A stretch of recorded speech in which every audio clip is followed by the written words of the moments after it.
Paige, did you feel like your aggressiveness and your relentlessness just kind of wore Alex down tonight? Yeah, you know, I definitely do. I don't think a lot of girls in my division are used to being put, like, having the pace pushed that way, and that's definitely something I get from my teammates. They always push me every second, so that's kind of the way I fight. I push the pace right from the get-go. And to that armbar, can you take us through the finish and sort of, you know, how it felt to finish the fight the way you did?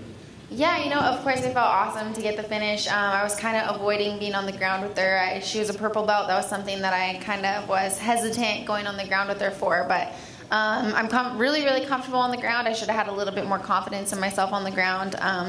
Once I saw the opening, she went up to block her face, and I just saw it was there, and I went for it. And I wonder if you can comment, you know, so many people write and they call you the next Ronda Rousey, and that's putting a lot of pressure on you where, you know, one of the greatest fighters in the UFC, comparing you to. So how do you keep that out of your mind and just try to, you know, you're a young fighter and try to progress and not, you know, kind of compare yourself to the greatest fighter out there? Yeah, you know, I mean, it's much of a compliment for people to even say that, but those are definitely huge shoes to fill, and I have a long way before I can make that comparison. But, I mean, I'm thankful that people see that, and I definitely want to follow in her footsteps. She's opened some great doors for women in all athletics, and especially women in the UFC and in MMA. So I just think of it as a compliment. It's not pressure added or anything like that. It's just a compliment. Was it true that you were nervous when you first met her and that you couldn't speak when you shook hands with her? Yeah, definitely. When I first met her, I was nervous, especially, you know, she's Ronda Rousey.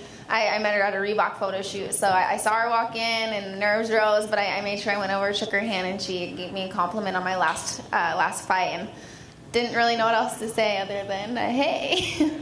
Dana, I just wondered, first of all, if you can comment on Paige's performance, and do you think it's one of those things you got to, you know, take it slow because people want to rush her and she's only, you know, 21, 22 years old, that needs to take some time?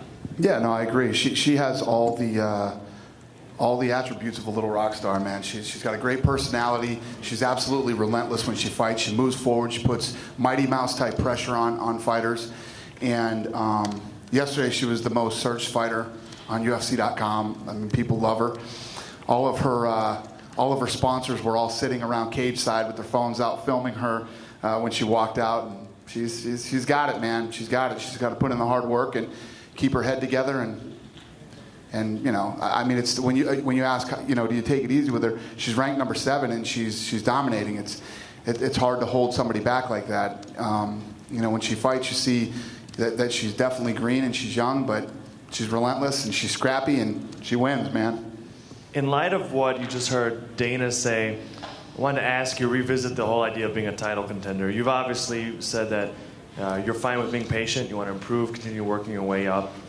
Given the fact that you're in the top 10, you keep winning, how long do you think you can keep on winning and not get a title shot? And if it happens sooner than maybe you're thinking about it, do you think you'd be fine with that? You know, when the title shot's ready, when the title shot's there for me, I definitely will be ready for it. But of course, I'm not gonna rush anything. You know, this is my time in the UFC. This is my career, and I want to enjoy every second of it. It's just such a blessing for me to be a part of the UFC. So I'm going to enjoy every second. Of course, I'm going to listen to the UFC. Whatever they think is the next step for me, I'm going to listen to them.